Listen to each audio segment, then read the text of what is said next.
There's a gleam. Let's get the gleam, all right? Let's go. From the shores of Lake Erie to Browns fans worldwide, hope is alive and the future's bright. I'm John. This is There's a Gleam. I'm Steve. Let's get the gleam together. And good afternoon, everybody, and welcome to another edition of There's a Gleam. We are a part of the Fanatical Elves Network, which is a part of the Fans First Network. I'm Steve. He's John. I'm not going to do it today. But that's fine. I'm going to ask you, no drum roll. How are we feeling today, John?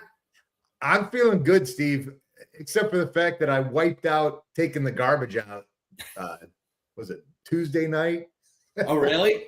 Or was it Monday or Tuesday night? I can't remember what it was. But yeah, it was when it was real cold and icy still. And then I was slowly taking the garbage out. I'm like, this stuff is pretty slippery. I might fall. And sure as hell, I fell. You all right now? Yeah, I'm doing good. A little sore, but I'm doing good. I'm excited about today's show, Steve. How you doing? I'm doing better. I don't feel like I'm still 100%, but by and large, feeling a lot better. I did manage to get my wife, Debbie, sick, though. So she's going through what I'm going through it now. So hopefully she'll be doing better soon. But, it's not my fault. I warned her from the get-go. I'm like, I'm sick. Stay away. Wash your hands. And, yeah, I thought for a while she lasted, about a good 3 or 4 days. And I think it was Saturday or Sunday, Super Bowl, because we were going to do all this different stuff, make all this food, and all that got scaled back. She wasn't hungry. She wasn't feeling good. I wasn't the greatest. But other than that, I'm doing pretty good. I'm feeling pretty good about today's show. Got a lot to talk about today. Going to try and get to everything. Yeah, we sure do have a lot. So if you're out there, you're listening, we'd love to hear from you. Send in comments, and we'll get this show going today. So we're going to start off today with some Browns news. They're actually, when you think it's, nothing's going on, it seems like there's always stuff to talk about. They've always got something cooking over in Berea. Yes, they do. So what do we got going on here? Well, last week, Steve, Jim Schwartz, he put his resignation in as Browns defensive coordinator. What'd you think about that? Was kind of surprised. I think you have some interesting background stuff that I wasn't aware of. So after I heard some more of that, not too surprised. I mean, I guess it wasn't surprising. Feelings was hurt. And I do have this. I don't know how well that seems pretty good. So the Browns did release a statement. It said yesterday, Jim Schwartz submitted his letter of resignation as defensive coordinator to Cleveland Browns. We'd like to thank Jim for his contributions to our organization over the last 3 seasons.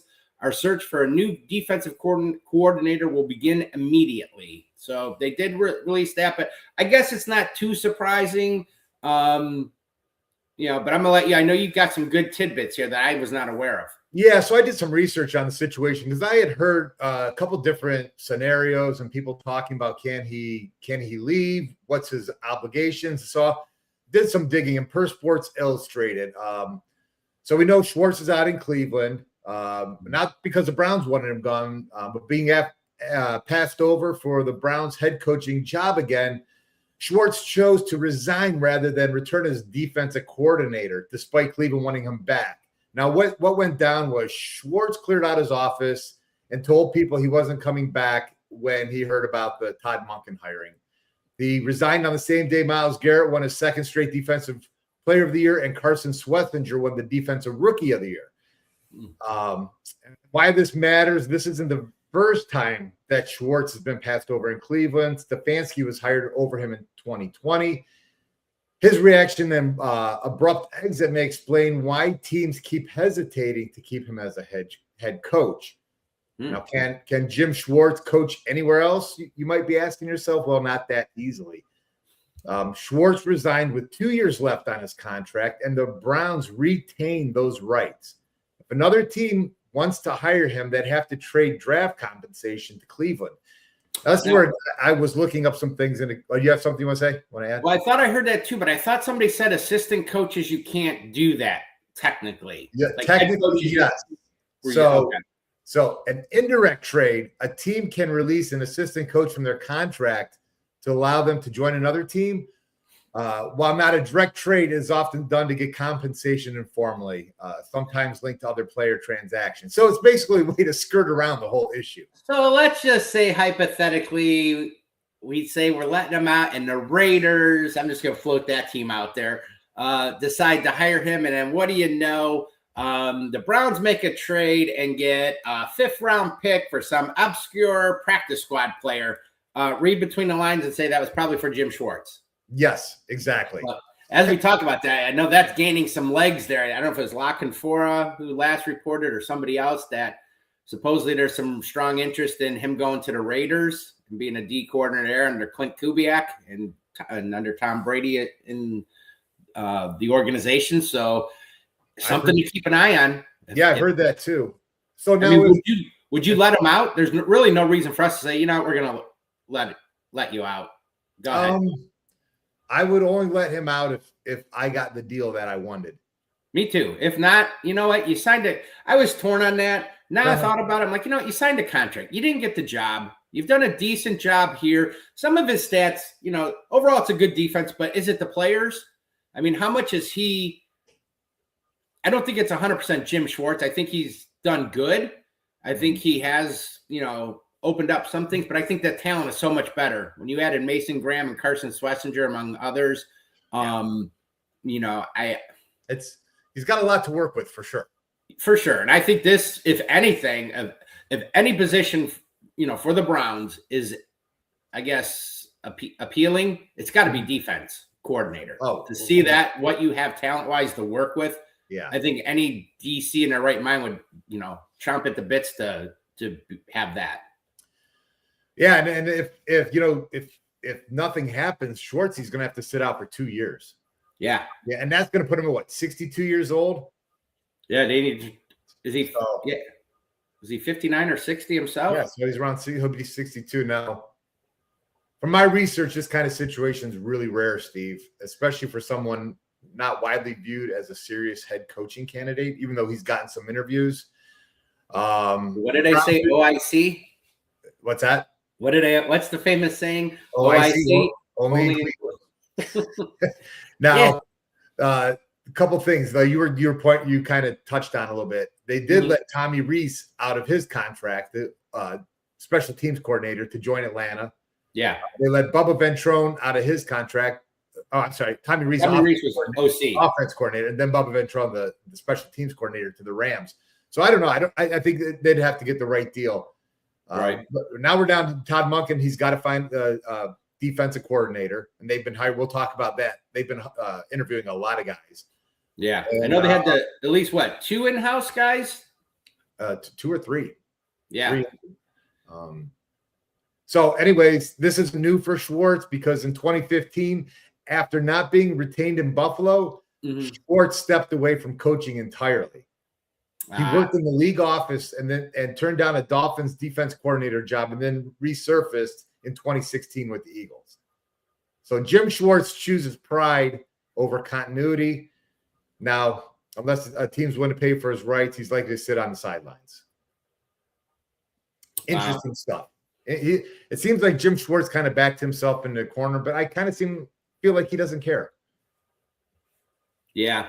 That was surprising when you told me about that, the history where he did that with Buffalo before, and stuff. I guess I never knew that. So yeah, when you asked me before, I guess it's really not surprising when you think of it. But yeah, I don't know. I like Jim. I really wish he would have stayed. I wish things could have stayed the same. At least have that side of the ball, and let's see if Monken can work his magic and turn around that offense and whatnot. But do you have a favorite? Do you have anybody that you're kind of looking at? I mean, I feel like it's kind of late. I mean, everybody's kind of got their things. I mean, the Raiders and maybe the Cardinals are about the only teams that I'm aware of that may still need a coordinator. So are you leaning towards anybody? No, well, a couple things on that. It is getting kind of late. I think also it's kind of strange too that the Browns, after Schwartz decided to resign, then the Browns put out a statement saying, we're going to start our search immediately. I would have thought they were behind the scenes, and maybe they were behind the scenes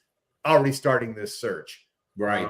As far as who I like, there are a couple candidates here. I'll go over them kind of. I don't know. So it's tough for me because I don't know a lot of coordinators and like who they are. I just kind of see their background and what they've done.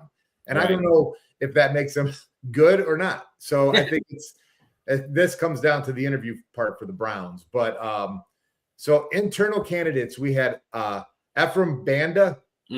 He was a safeties coach for the Browns. He also coordinated defenses at Miami and Utah State, and was a finalist for multiple defensive coordinator positions. We also had Jason Tarver. He's been the linebackers coach for Cleveland since 2020. He coached at Vanderbilt as a defensive coordinator, linebackers coach for the 49ers, and Raiders defensive coordinator. I was listening to Garrett Bush, local radio. G. Bush, local Cleveland guy. Love his content. And he said that he thinks that Jason Tarver would be a very good fit for the Browns, especially with the Carson Schlesinger-Tarver relationship that they have. Right. Yeah, I think for me, I saw someone, and you probably go over to some of the other names outside. I see it cracks me up with these passing game coordinator, run game coordinator guys. We talked about it the other show with all these assistants, but I am definitely leaning towards more in-house. Monken said he wants to keep the same system. It's not broken. Like to do. These guys know it. I'd be probably happy with either Tarver or Banda are probably right now my two. And kind of like what you said, I just don't really know the other guys. And I don't know if I'm willing to take a shot on some unknown up and coming coordinator. If I like this system. I don't want to see this change too much because it's been successful. So, but anyway, that's just my 2 cents. But that's valid. And also last internal candidate, or actually there are 2 more. There was our cornerbacks coach, Brandon Lynch, was interviewed. He's been our cornerbacks coach since 2023. And then we also have Jacques Césaire. He's French. He's French. He's the Cleveland Browns defensive line coach from 2024 till now. Okay. So a couple in-house guys, and then the external guys, which you said you're not kind of feeling going that way. Yeah. We have Corey Undlin, the Houston Texans defensive pass game coordinator. There you go, Steve. Another pass game coordinator for defense. He's been with the Browns, Patriots, 49ers, Texans. He's been all around. Philadelphia Eagles. Aubrey Pleasant is another Rams assistant head coach and passing game coordinator. I guess he is really great at developing defensive backs. Okay.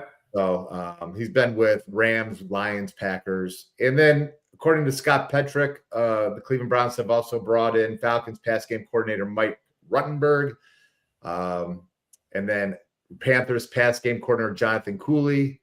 And then I just saw Giants interim defense coordinator Charlie Bolton. Bullen, yes. Bully base. So I will say that they are doing a full exhaustive search to find the right defensive coordinator. Yeah, it'll be interesting. Like I said, I guess I'm leaning towards the in-house for right now, and the 2 most experienced guys. I forget, was it Banda or I think it was maybe Banda. One of them was like handpicked as kind of Schwartz's right-hand person, or if it was Tarver. That one would make the logical sense. And I know it's one of the 2. I want to say Banda, but I could be wrong. I know our buddies over at Bearded Browns, Angel, he's a big fan of Banda. That's his guy. So yeah, I'm kind of leaning that way. Now that you say that, Steve, and I hadn't really thought if I wanted external or internal, but I'm kind of with you. I think let's go somebody internal that the players know that they gravitate to, and let's try not to stumble too much without keep some continuity there. God, you remember years ago? Remember when we'd had our plethora, all the coaching changes throughout all the years since ’99? Remember, you'd have a coach in here for a few years with their coordinators, their systems, change coaches, change defense, coordinators. Now you're going from a 3-4 to a 4-3. Well, we just spent the last few years getting these type of linebackers, these type of players. Now it is like, oh my God, it's like that endless circle of we're never getting ahead. We keep changing our personnel. So that's another reason I want to keep that continuity. Yeah, but from what I know, everybody kinds of run the same base, nowadays. I don't know about the wide 9 that, Schwartz kind of did, but anyway, that's just my 2 cents. So, and yours. So there you go. Hopefully some other big news with coaching. There's a couple other big things, I think. We've had, so Monken decided to keep Deuce Staley on as running backs coach, which I thought I like that. Yeah, I did too. I thought Deuce did pretty good. I liked him. Remember him as a player.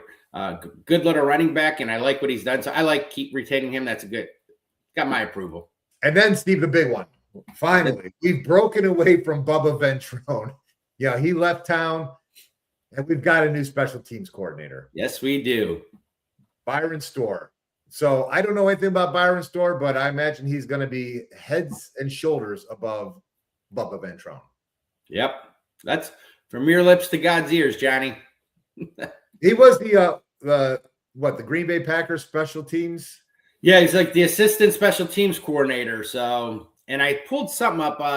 I don't know. It's so hard to see rankings. There's so many different categories, but the basic one I saw from NFL.com, and this was special team ranking scoring. Packers were 21st. Now there's like 5 categories. I don't know what's the ultimate one you go by. So, I don't know. I'm excited because it's not Bubba. Let's see what he can do. Me too. So, hey, now player news, Steve. We've got a big one. It happened. What was that? Yesterday, day before? Yeah. Well, should we start to? Okay. Let me play you this little clip first. Then you can go into it. Okay. It's always a possibility. It's the NFL, man. You know what I mean? But I'm in Cleveland, baby. I'm not going nowhere. I ain't fucking leaving. I'm not leaving. Ever. So you don't want to leave.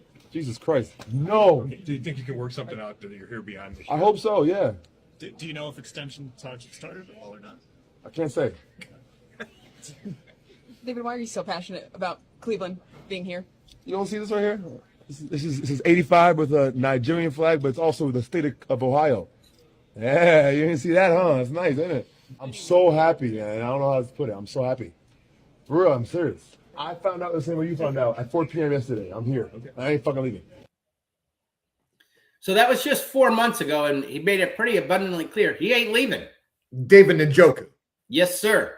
David Njoku said he's not leaving. Not leaving. I thought this was pretty cool. He had the little, for those that couldn't see it, the little necklace, Ohio-shaped of the state of Ohio, gold necklace. I'll tell you what, Steve. As much as I like the Chief, I'm not really heartbroken he's gone. So what happened? He said he's not leaving. Fast forward 4 months, and now what's going on? I guess Todd Monken may have said that Harold Fannon's our number one guy. I don't know. I threw it up there for your first softball. You're supposed to say he's leaving. He's leaving. But I know you probably can't read it, but he did announce the other day on his Instagram, he put, for those that hadn't heard, Cleveland, first off, I love you. These 9 years have been a beautiful journey. I am so grateful for all the memories we shared together. Thank you to the Haslams, Andrew Berry, and the whole Browns organization for everything. All my teammates I shared the battle with. I'm so grateful for you guys. The time for me to find a new home has come, and all I can think of is just the gratefulness in my heart. The city of Cleveland will forever be home. Chief, #Chief out. Well, there you go. I like. How do you feel about the Chief leaving? Does it bother you? Is it one of those things where you take it or leave it? I'm torn. At first, I was like, you know what, big deal. What have you done for me lately? I mean, he was virtually non-existent last year. But then I thought about it, being on social media, seeing a lot of comments. You know what? It hurts a little because he really did embrace Cleveland. He was everything. I remember there was that one thing where one reporter was talking bad about Cleveland, and he stuck up for the city. You see him all around town, the celebrity things. He really embraced being a Brown. I mean, there was that time when he requested a trade. Yep. That settled down. He had a couple good years. I'm still slightly bitter because I go back to that 17 draft and what could have been with Myles Garrett. Had you at that time maybe, not made a trade or whatever. But we took David Njoku. We passed 2 times on TJ Watt that draft. We took Julius Peppers and Njoku. So, I've always gotten that. But you know what? I am sad to see him go because I thought, overall he embraced Cleveland, loved the city, was a good guy. I know the ladies are going to miss not seeing him warming up with his shirt off. But what did you think? Production for me wasn't what I thought it could be. I put out a TikTok video about this. He just left me wanting more. Yeah. You'd see him running over the field. He'd get a catch. I mean, just a massive man running downhill. Mm-hmm. Just, I mean, I would want to tackle him, and I'm 6'4". But Right. Well, it was frustrating. How many times did we say during the season, even this past season, we'd get down inside the red zone, inside the 10. We're like, where's Njoku? We got a 6'5" big. He's probably one of our biggest targets, if not the biggest. And yet they would never really go to him in that, And I think his career definitely suffered by all the quarterback transitions that happened. Yeah. Now he's only 29 years old. He's in great shape. I think that he could have a couple more years. He gets in the right system. You might see some monster numbers put up by David Njoku. Yeah. Well, I do think 22, 23 was his best years with us. Yes. And it really exploded once Flacco came with us in 23. That's when it really took off. When he had over 80 catches, over 800 yards, and I think it was 6 TDs, 5 or 6. But I think that was like his best year with us. But yeah. Flacco went to him a lot. Yeah. Well, they had a great little bond from when he was here the first time, and then when he came back around the second time, seeing those guys joke around. But, that being said, the burden's lessened, I guess, with Harold Fannin Jr. here. I mean, that kid's been phenomenal. So wish David the best. I'm sure we'll see him in a few years back here. It seems like there's a lot of decent amount of former players that stick around here, and do stuff in the community, do shows and whatnot, and just kind of stay a face here. So, yeah, wish him the best. But yeah, he's got a gym over in Westlake too. Njoku Strong. So really? Keep that. Yeah. Oh, I didn't know that. Yeah. So makes sense. Good luck to David Njoku. Yes, sir. All right. Well, that's about all it for the Browns news. Not a ton going on. Well, some decent stuff, got the NFL Combine coming up here. What is it? I believe it's the 23rd. So I have that to look forward to. Still trying to fill out a few things with the coaching staff. And hopefully by this time next week, we'll have our defense coordinator, or hopefully sooner. So keep our eye out for that. But there were some this is still Browns news. They had the NFL honors this past weekend. And we had two players up for it. We had Myles Garrett for Defensive Player of the Year. No surprise. He won that for the second time. And I believe that was unanimous. All 50 votes or whatever it was? Yeah, 50. And then not so much of a surprise either to me, but Defensive Rookie of the Year went to Carson Schlesinger. So I think that's the first time that's been done, no? Two Defense Player of the Year and Rookie of the Year? Yeah. I don't think any other team's done that. Yeah, I would imagine. So I don't remember ever hearing that. Yeah, that's pretty exciting. So, and then they had the overall NFL winners, MVP. Again, I guess it was closer than what I thought, but MVP went to Matthew Stafford with the Rams. I think he edged out Drake May by one. I think it was a one first place vote different. I think he had 25 and he had 24 or something. Offensive Player of the Year went to the Ohio State's former Ohio Buckeye Jackson Smith-Njigba. Garrett got Defensive Player of the Year. Offensive Rookie of the Year. I know some people talked about the Browns taking him. Tatorio McMillan from Panthers. Schlesinger was the Rookie. Coach of the Year. Who is that? Mike Vrabel. Yes, sir. Ohio's own, was it Walsh Jesuit, I believe he went to. Yeah. Comeback Player of the Year, not a surprise. Christian McCaffrey, I think well-deserved, over 2,000 yards total offense. Walter Payton Man of the Year, that's always the big one. Went to Bobby Wagner. Seemed like that was a very deserving recipient. I think was it Grant Delpit, I believe, was our nominee. Yes, he was. And then Protector of the Year, which I don't know if this is newer. I don't remember this one, but Protector of the Year was Joe Thuney with the Bears. So The Bears. There you go. It was kind of, I did watch that. What'd you watch? Oh, the honors? Yeah, Saturday. Miles had a cowboy hat. I mean, he's from Texas, so it kind of made sense. And Schlesinger's dad, was it Schlesinger's dad that ended up announcing him?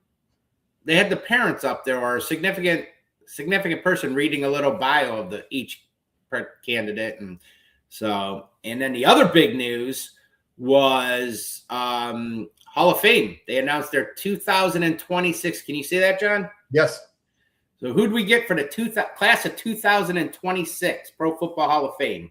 So we got quarterback Drew Brees, Roger Craig, Larry Fitzgerald, Luke Kuechly, and Adam Vinatieri. What do you think of that group? I think it's fair. It's a good group. Yeah. I don't know about the kid. I mean, I guess a kicker. I don't know. I'm still waiting for Clay Matthews. That's what I'm waiting for. Yeah, that's a big one. That's got to come here sooner or later. I mean, don't really have a problem. Excuse me. I think Breeze, no brainer. Roger Craig, I think that's been a while coming. I think he's kind of a fringe, but wasn't he the first one to do 1,000 yards, both rushing and receiving or something? I think so. Back in I don't want to 80s, say early 90s. Yeah. I remember Roger Craig. I did like him as a player. Fitzgerald, great receiver, one of the best of this generation. Luke Kuechly, I loved. It's a shame he kind of, injured, kind of cut him a little short, but just a beast of a linebacker, anchor that defense. And I don't have a problem with Vinatieri. When I think of kickers, he really stands out as clutch. With all those, he had 2 game-winning Super Bowl field goals, playoffs, that Raiders one in the snow. I mean, the guy, when I think of him, I just think of money. So I think Vinatieri, actually, I think what they say, he's only the second. Is he the second or third? Or there's only a few of them in there. I forget. I knew this too.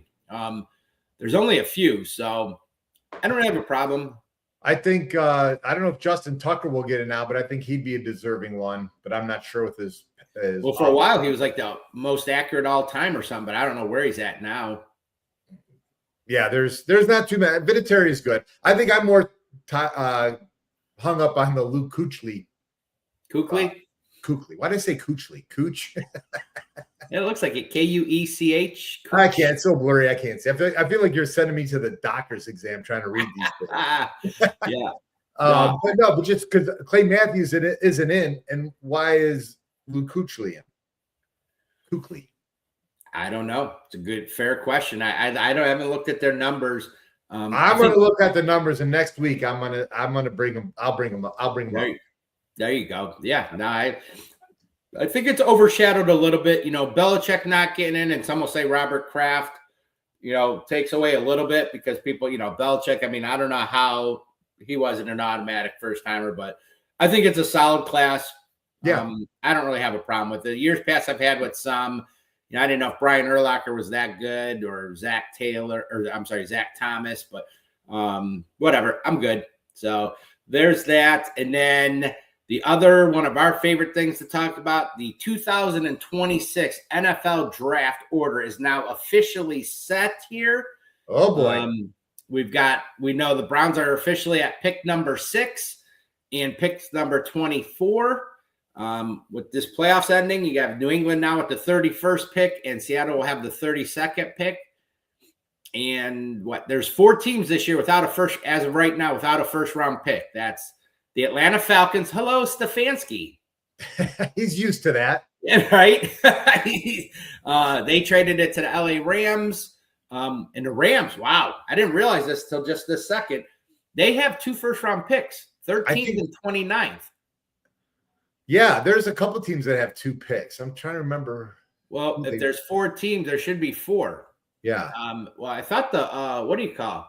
Dallas Cowboys. Yep. I thought the Cowboys have 12th and 20th. I thought the Bears, but I guess not. That's tough to tell. But all right, a couple teams have it. Yeah, that's going to drive me nuts now. But yeah, well, there's 4 teams without a first round pick. Oh, duh. We made this harder than it had to be. Yeah. The Falcons traded to the Rams, so now the Rams have 2 picks. Green Bay traded theirs to Dallas. That was the Micah Parsons deal. So Dallas has their 12th and 20, we just said. Jacksonville doesn't have it because they traded to us, so there's that. And it's the New York Jets. Duh. Oh, yeah, the Jets. That's one we were missing. The Colts traded it. So the Jets have the 2nd pick and 16th. For the cornerback. Sauce. Yes, Sauce Gardner. Yep. So there you go. right in front of our face. All we had to do is look at it. So. Well, it's hard for me to see that with my big nose in the way. There you go. All right, let's move on to our therapy session. Not a whole lot. There's a couple things that kind of caught my eye. I know you had that one thing in there, but we're going to kind of gloss through that. And well, we had Tiger Woods' kid. Yeah, I've seen some stuff. They have some different events like father and son, or like kind of like couples in all these like golf tournaments. That kid is phenomenal, and some of his mannerisms are identical to Tiger, to how he swings the club or twirls it, or some of his reactions. But it was just announced Charlie Woods has committed to Florida State University for the class of 2027. So if you're into golfing, I'm kind of excited to see this kid. He's pretty impressive. So I got a question for you. Yes. Tiger Woods how does he rank for you in your mind as a golfer? Is he jaded? Do you like him? Do you not like him? I like him. I've always liked Tiger. I mean, what he did to golf, my dad saw him when he was just like a teenager at like Manakiki Golf Course, some of the local ones when he was doing the junior circuit. I remember my father telling me about this kid. Well, your dad was big into golf. Oh, yeah. I was too, and then I got out of it. I'm trying to every year, I'm getting back into it, and every year I get out once or twice. So this year's the year. But I do like Tiger. I mean, let's be honest. It was kind of fun to watch him, that whole thing. He was so dominant. Had he stayed healthy, and then he got the whole sex scandal and all that stuff. But, and then the back injuries. I mean, I thought he was going to shatter Jack Nicklaus's records, but he ended up falling short. And I think Jack's got 18 majors, and Tiger is 15, I believe. 15 or 16, something like that. So I like him. I know you're not a huge golfer, but did you like Tiger? Yeah, I like Tiger. I like watching Tiger a lot. I wish I could golf more. I do like golf. It's just the time and the money. I don't have that kind of time. It's expensive. No question. I used to purposely years ago get those entertainment books. Yeah. Oh, those are good. Just because, well, not to mention there's always the buy one, get one fast food pizza places, but they always had I got them. Right? I got them mostly because of the golf coupons. You could go somewhere and, 50% off, or you better take and Derek and I didn't go too much, but, go with somebody, hey, you get half off, buy one, get one. We could split it. So, or a free card or something, some way to save money. Because my dad, he would golf all the time. I didn't have the money. I'd go once a week or so. But anyway, so that was Charlie. I know we were talking. Have you been really watching the Olympics much? I watch it every night when I get home from work. I'll watch what happened today, and then like Sunday, I watch for a good chunk of the evening. I hate that it's over there. I hate because I watch stuff during the day, and then at night it's like, oh, well, they've already kind of ruined some of the who's done what, and it's messing me up. But I've been following. It's pretty fun. Big news is what's that? I was going to say, I was just telling Aaron the other day, I wish they had like something that they could like even on the screen for TV when you're watching, like telling me that this was already happened like a couple hours ago, or I don't know, some kind of timeline that you could see when this stuff is happening. Because I'm kind of confused also. I agree. I don't know when it gets back over this way to the States again. Maybe I don't know. But anyway, big news, Lindsey Vonn, she tore her ACL and did some damage and stuff prior, was going to give it a go, did a practice run, I guess was okay. But her big event, I think it was the first one she got into, I think it was about 15 seconds into it, wiped out, and pretty bad accident, I guess, broke her leg pretty bad, had to be airlifted off. And the surprise for me was she went into surgery pretty quickly. So there's some other issues going on with her. Well, maybe they could fix her knee while they're fixing everything else. Wow.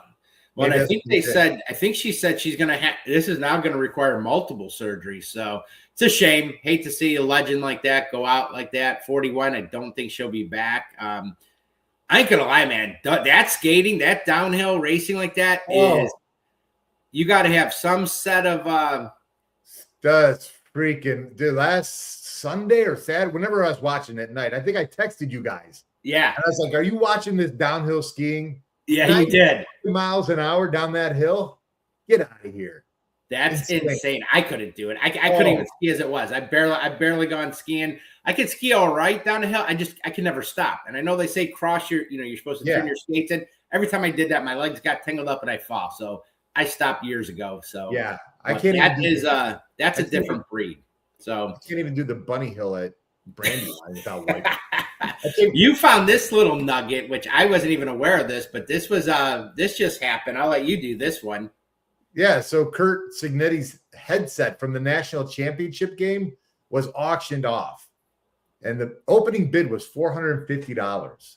Wow. The final auction price was $112,000 for Kurt Signetti's headset.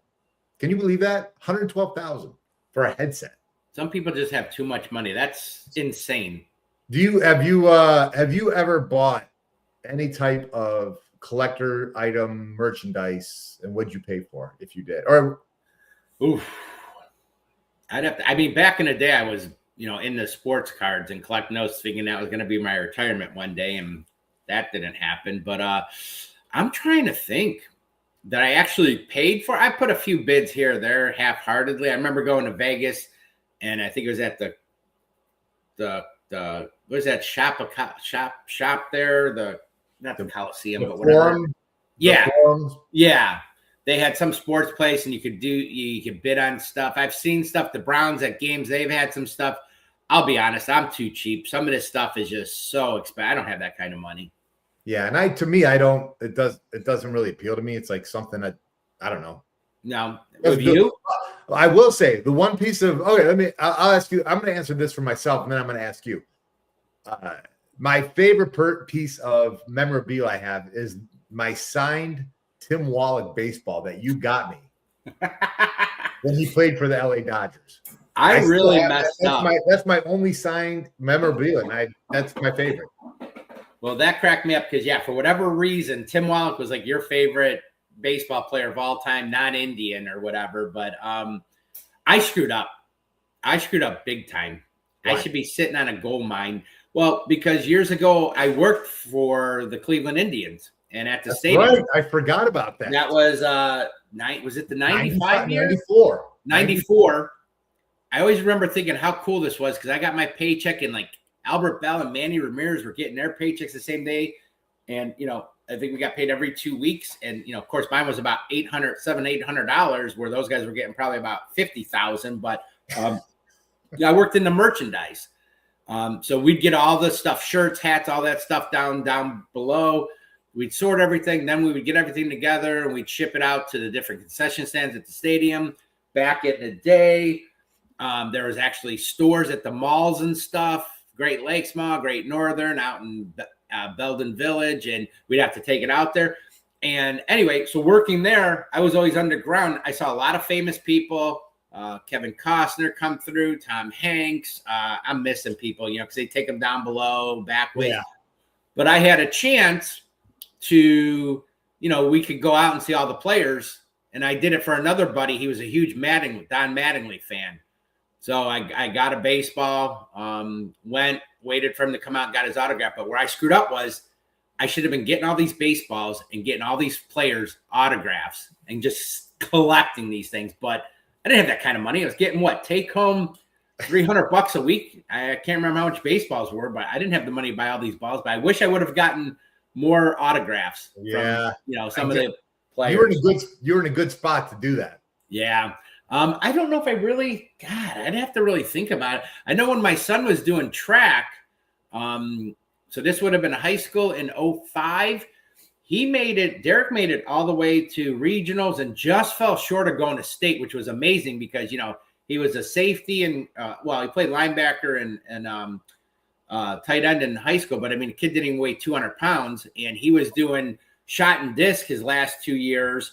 And these kids, I remember Brandon Smith. He was a kid from Euclid, was a linebacker, ended up getting a scholarship to Ohio State. These kids were huge. And Derek, he always was a strong kid. He was throwing up 300 pounds. Anyway, Glenville was there, and that was Ted Ginn and those guys, and they were doing their track. And Derek ended up getting one of the batons from Ted Ginn, signed by Ted Ginn Jr. They did the 4x4, and they did a bunch of events, but Derek ended up having that, which I always thought was really cool. I don't know. I'd have to really think about it. You got me on the spot there. I had memorabilia, but I don't really know anymore. I don't really have anything. Did you watch Ted Ginn run? Yes.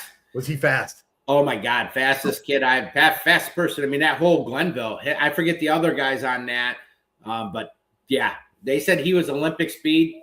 Jeez, yeah, he was. High school. Yeah, he was. And just the way he ran so effortlessly. I mean, you saw it at Ohio State returning kicks. Some of those kick returns, like it didn't look like he was. Yeah, didn't look like he was moving. So that was interesting. But anyway. Speaking of that headset, when you told me about that and we pulled up that, I saw this. It had me thinking about that whole headset. And did you know that set the record? What you said went for $112,500. The prior record was for Bill Belichick's game-worn Super Bowl headset that went for $10,200. What in the it's $100,000 difference? Over $100,000. That blew my mind when I saw that. You just blew my mind. That's crazy. So anyway, on that note, we probably should take a quick break here for our sponsors. So we will be right back.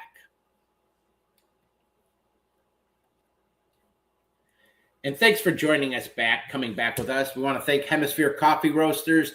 They shake the hand of the coffee farmer. If you haven't checked them out at hemispherecoffeeroasters.com. Again, good local, semi-local place, company in Mechanicsburg, Ohio, but thank them for being a sponsor. And John, on this, let's talk a little bit of Super Bowl here. All right. Well, Sunday was Super Bowl 60. In Levi Stadium, San Francisco, California, and the Seahawks came out victorious 29-13. Shout out to our good friend Kevin Engelbart in Seattle, Washington. He's probably still partying. Yeah. So we had our predictions, and I predicted 36-33, a high-scoring game. I was off. You predicted 27-17, which you were just about right. Nuts. That was pretty good. I didn't think it'd be a close game. I didn't think it'd be a blowout. I mean, it turned out for the most of the game, it seemed like it was kind of close, I guess, but it seemed like it was never that close, really. Did it? It seemed like Seattle was just dominating from the get-go, and then it felt like there was a little momentum push by the Patriots, and then it never materialized. No. It's kind of So I had a couple notes from the game. We can kind of go over a couple things. Yeah. So as I'm sure you know, it's been 11 years since the Seattle Seahawks got their revenge when infamous interception. Yep. So that was kind of cool. I thought and I was thinking that's the kind of revenge I want, Steve. I want revenge. I want my revenge. I'm like Taylor Swift revenge tour. I want put these guys in front of me. I want the Denver Broncos. I want the Pittsburgh Steelers, Baltimore. I want them all lined up in line. And I want to take them all out. But so congratulations to the Seattle Seahawks for getting over on the Patriots. Yes. The defense was amazing. 6 sacks, 3 takeaways, a pick 6, and they had New England shut out for the first 3 quarters. Yeah, that was pretty. If you're a defensive fan, you had to like that. Everybody wants to see the offense, so a little boring, but that defense, I knew they were good. I'll be honest. I mean, not seeing a ton of them, and then being away from their stadium and the 12th man, I didn't know if how well they would be, but that defense is dominant. I mean, they're really good. They're way better than what I really thought. So. What'd you think about Kenneth Walker III? Good game. I missed out on my parlay. I went with JSN getting, I think, 60 yards and an anytime touchdown. I had Walker getting 80-plus yards, Seattle winning, and I forget the other one now, which hit. But JSN let me down. Walker was good. I mean, what did he have? 100 and something yards? I can't remember now. 135 yards. So I think he had 80 something, 90 something yards at halftime alone. So I What's got that? screwed. I got screwed too because I had the over under. And I took the over. It was like a 2.5 point spread, and then Kenneth Walker busted open in the fourth quarter for like, I don't know, was that a 50-yard run, and they called back for holding? Yep. Blew my bet. I lost my $5. Yeah, no, I ain't gonna lie. I was rooting for. I mean, up until really that fourth quarter, I mean, it looked like Myers was going to be the MVP, which no kicker's ever been an MVP for the Super Bowl. I know some people were like, no, you don't give it to a kicker, blah, blah, blah. But, I mean, the guys did set 5 field goals, which was a record. Yeah. 17 total points, which was a record. I mean, there was not many there wasn't much scored, but seeing what Walker did, I guess you can't argue. What you say? This surprised me. It's the first running back in how long to get it? I thought you said something before to me. I don't. Did I say it to you? I don't think I did. I thought I saw something. I don't know if I had it. Who? What? Do you know who was the last first running back since '98 to win? Which for some reason blew my mind. I just assume it's been.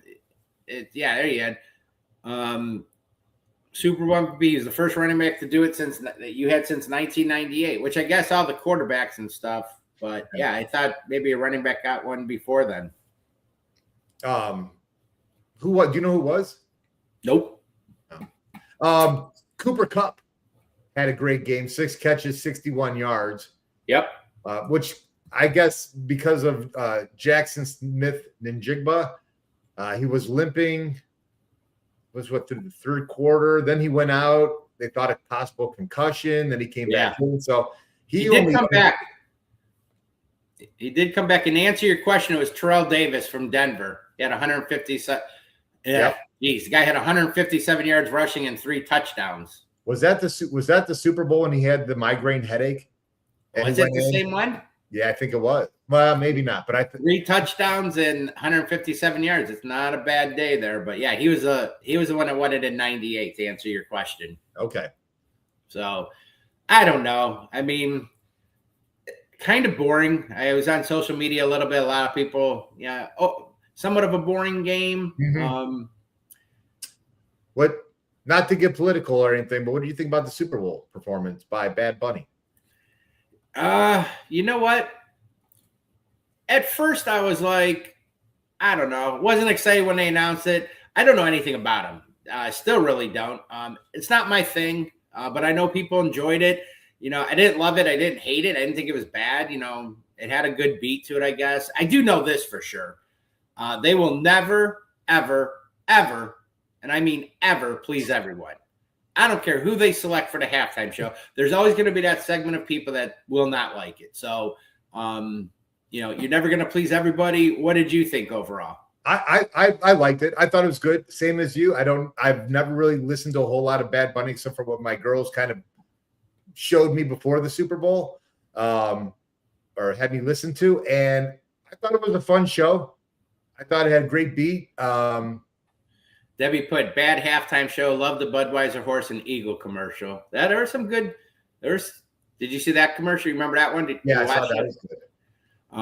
The one thing I didn't like about the commercials, I do watch like the Today Show or something in the morning while I'm working in my office. I have a TV on, and I don't remember doing it. It used to be like hush, hush, until the Super Bowl. They were playing these Super Bowl commercials the whole week before.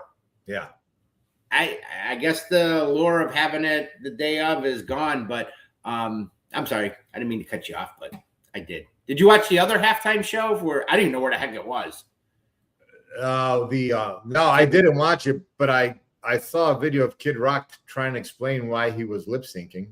But he said he wasn't lip syncing, but it wasn't. No, there was some something wasn't synced up right. It was pre-recorded or something, which whatever. I don't know. I hate all the political stuff anyway. I do too, because you know what? I love the song "Bong" with the bong a dang a dang diggy diggy. Mm-hmm. But now it feels like, people you play and people are like saying, "No, you like this, you like that." I just like the fucking song, Yeah. No, I agree. I hate the political side of stuff. I mean, I don't know. The problem I have with the NFL, and it's nothing with Bad Bunny, I think they're hell bent. They're all about making money, constant. This whole going global. Now we got what, 5+ games now global. Now, they want to get into out to Europe and all this stuff, all these other things. And you're right. They're going global, Steve. Next year, we might be seeing more and more groups that we know nothing about. Yeah. And it's like, all right. I mean, don't forget your target audience, but I think they're like, you've got us. Like I said, I think you and I are pretty diversified. We love all kinds. When we tailgate, we play anything from rap, country, rock, alternative. We play just about, I like pretty much everything. Me too. All the different genres. I don't like everybody, but I like the different genres. I can appreciate stuff. And there might even be someone that I don't even really care for, but they have one great song, and I'm like, this is a great song. Yep. No, I agree. So anyway, we're not going to do a lot of, we're going to upcoming shows, with the season going to be over here. We're going to be definitely focusing on the draft here. Got a lot of fun stuff we'll be announcing down the road. But we are going to talk real quick. You had an interesting little tease about draft. Just a little tease I kind of wanted to touch on, because I know a lot of people have been saying, hey, the Browns need wide receiver help. They need offensive line help. What about drafting 2 offensive linemen in the first round? How about a receiver and lineman? Steve, how about at the number 1 pick, the Cleveland Browns draft safety Caleb Downs from Ohio State? How would you feel if that was a card that was turned in at 6? Now, Caleb Downs, he is the 2005 Jim Thorpe Award winner. Best defensive back in the country. He had 60 tackles, 1 sack, and 2 interceptions. How would you feel at him at number 6? Love the player, love the kid. I don't know if I'd love that pick, to be honest. I want offense. I want offensive line. I want wide receivers. I think the defense is pretty solid. I remember Malik Hooker, the safety from Ohio State. I thought that kid was going to be phenomenal. Mike Doss. Mike Doss had a solid career. Hooker, I think, just got hurt. Yes. I don't think he had the size and the strength that Caleb does. I'd love to have him, especially when I saw one of the latest mock drafts, him going to Cincy, and I thought of seeing him twice a year. I don't like. I wouldn't hate it, but I would prefer them go other. What about you? You know what? The more and more I think about this, the more and more I kind of like it. I feel like you can get linemen in the 2nd and 3rd round that can do a good job, but to get the arguably best athlete in this draft at Caleb Downs and throw him on that defense with what they already have. I will say, I am a big chills thinking about it. I am definitely a fan of, I truly believe in taking the best player available. Don't reach for stuff like we've done in so many years, trying to get a quarterback or whatever. You're picking that high. Give me the blue chipper all day and build my team around blue chippers. So if he's the best, if that's your board and you got him clearly as this best player, I don't have a problem with it. I wouldn't be mad in years past. I wouldn't go how you did with Brandon Weeden, the one drafted, wanting to walk out of my house. That would go down in infamy. I wouldn't hate it, but I would hope that maybe, although we'll get into it more, some of these linemen are scaring me a little bit with, well, he plays this, they're moving him to this. I don't like that. So we'll see, but I wouldn't hate it. Well, there's our little tease for the draft talk that's coming up. Well, there you go. As you speak it, I just saw this yesterday or this morning, I think. Field Yates over at ESPN had his little latest mock draft, and for this one, and this going to your point about what they're talking. He had the Browns with the 6th pick taking Spencer Fano, offensive tackle, Utah. First, I was like, okay, great. And then I read what he said. Browns have major work to do along the offensive line this offseason. Fano would provide them a tackle to build around.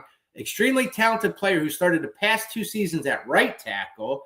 Fano has light and nimble feet to match and mirror edge rushers, which contributed to him allowing 0 sacks this past season and only the 1 year before. Here's what I don't like. He will need to add more mass to his frame, but he's got the starter kit to be a standout right tackle in the NFL. I mean, you're the 6th pick. I want my Joe Thomas or, that. Yeah. I don't want has to do this, has to do that. So he had him taking him with the 6th, and then with the 24th pick, this one's growing on me a little. I'm hearing more about it. I'm kind of liking it. He had the Browns taking Denzel Boston, wide receiver out of Washington. And he put, after addressing the offensive tackle with their first pick, Browns could stick to offense and take wide receiver. Boston has excellent size at 6'4", 209 pounds, and is super fluid in his route running, allowing him the flexibility to operate out of the slot. He's a true red zone threat with 20 receiving TDs over the past 2 seasons, tied for 3rd most in the FBS.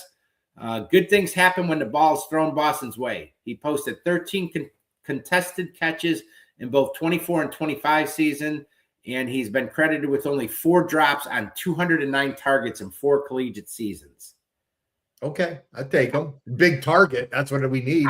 Dude, we talk about it all the time. We don't have big targets. I will get me my big receiver. I want a big 6'2" or higher, taller. I love that about him. I want to do more on him because he's starting to intrigue me. Monken had, being over at Baltimore, he had Zay Flowers. Yeah, they're used to these little receivers, and that scares me a little. Is that, what do you think?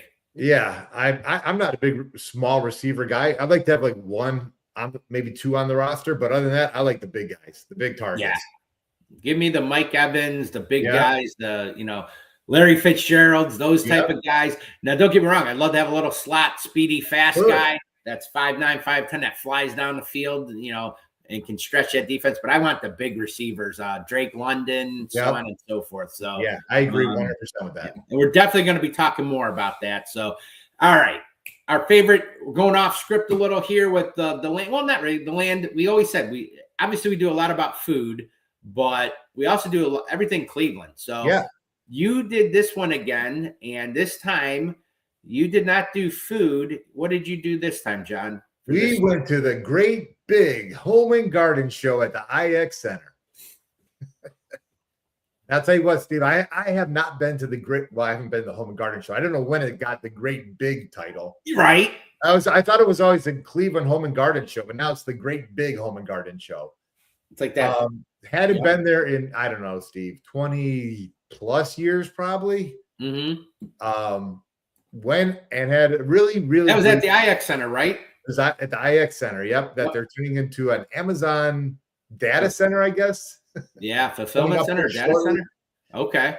But yeah, so that's probably my last time going into the IX Center. And since we just bought our house, that's kind of why we went. We wanted to see what different vendors were out there as far as they had everybody from roofing to gutters to concrete to gardens and flower beds. And so just a wide array. Ended up, we did go to a place. There's the opening hallway there. They had decorated umbrellas and plants. It was beautiful. We were on the very last day of the show, so some of the plants were looking a little thirsty, but but it still was really pretty. Ended up actually buying a plant there, and then we hit some stands. Got a couple people coming by for looking at concrete in our house. Okay. Also, a guy coming looking at. Are you doing a patio or no? The basement. We're looking. This company can come in and test to make sure you have no, because we're putting a bathroom in the basement. We're cutting. Got to hit up our buddy Roger with the dog chug. He is in plumbing. See if we can work out a deal. Get him over to put you in a bathroom in your basement. Exactly. With a friend-free discount, right, Roger? Hit us up, Raj. We also hit. So we got a couple contractors coming out just to, because a lot of them were free consultations. So if you go to the home and garden show, get the consultations. They'll come out for free. No, a lot of them are no risk. That's good to know, especially with it being over now. No. Yeah, well, for next year, if you remember. But hey, so I did. I got to tell you this. So a couple things. We went to. There was a stand. It was 5-star. I think it was 5-star. I can't remember. It was a beef and pickle stand. Oh, okay. So, Steve, and it's one of those pictures coming up. So they have these pickles in these 5-gallon buckets, different flavors of pickle chips, and they had like Old Bay seasoning. They had Sweet Hots. They had chili cheese, or not chili cheese, chili sweet hot chili. Okay. So you get to try, see what you want. They fill up your big plastic container right there. I ended up trying the sweet horseradish pickle. There it is right there. What's that? 5-star. 5starsausage.com. Yeah, they're over in Bedford Heights. Okay.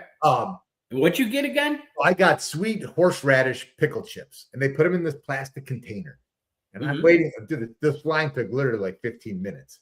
So I finally get my pickles. I'm checking out, and the lady says $20. And I've been in line for so long. I'm like, well, I'm going to pay it because I'm standing here with my pickles. I was shocked that pickles were $20 for a little Wow. price. It ain't cheap. No, it wasn't cheap, but I got them home. Steve, I can't stop eating these pickles. I told Aaron, I said, I'll go back and pay another 20 for more. That good, huh? They're that good. They're so Wow. good. So that was to me my highlight because I got some pickles and at the Great Big Home and Garden Show. Wow. Pretty cool. Yeah, we haven't been to that one. It's been a few years. Overall, they're kind of fun. I remember years ago at the Cleveland one, they would have like 3 shows. Because, I remember hearing about like the manufactured homes and stuff, the prefab where, it comes in 2 pieces, not like the trailer looking things, but actually it looks like a colonial. So and they used to have those there. You could go in, walk in, do a tour. I don't know if they still do all that. Yeah. So as a matter of fact, they do. And they had a bunch of those prefab. You can buy them. Yeah. They're pretty impressive. They're actually really cool. They're not super expensive. And it's kind of weird. Like people that buy tiny homes, like the tiny little one, like why wouldn't you buy one of these? Because they're so much bigger.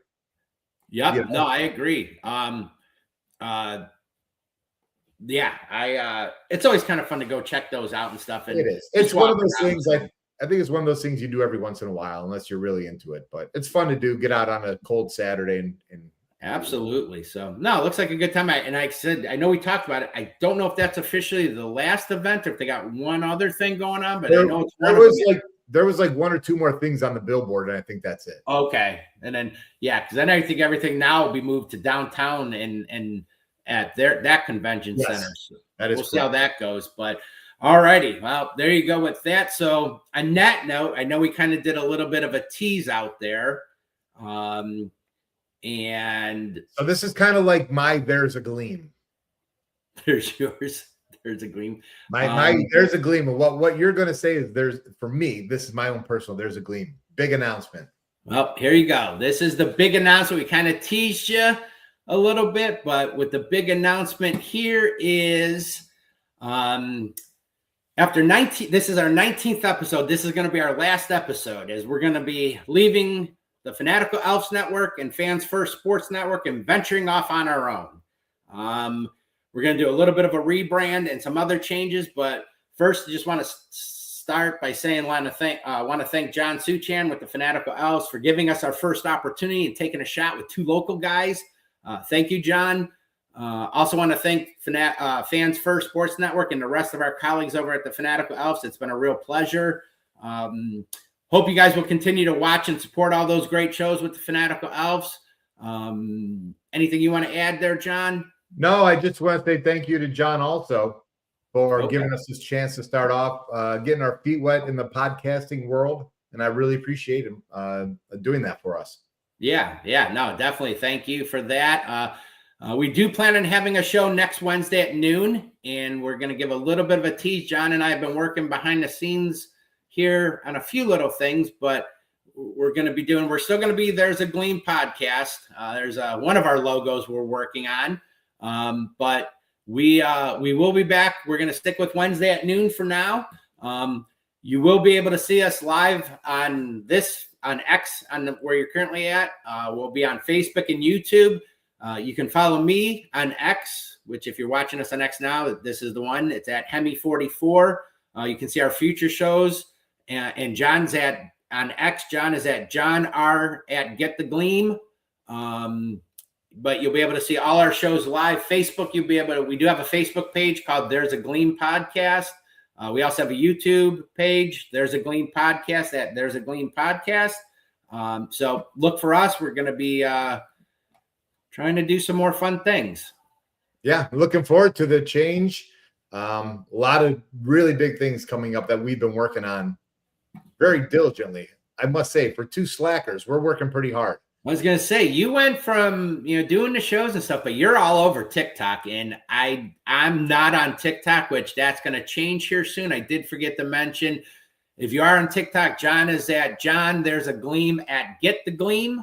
And we'll post these up more. Like I said, go to right now we have a Facebook page. We're both on X here. We'll be posting more announcements and stuff with that. But yeah, I'm excited too. A little nervous, but a little excited to see what we'll come up with and what we're gonna do.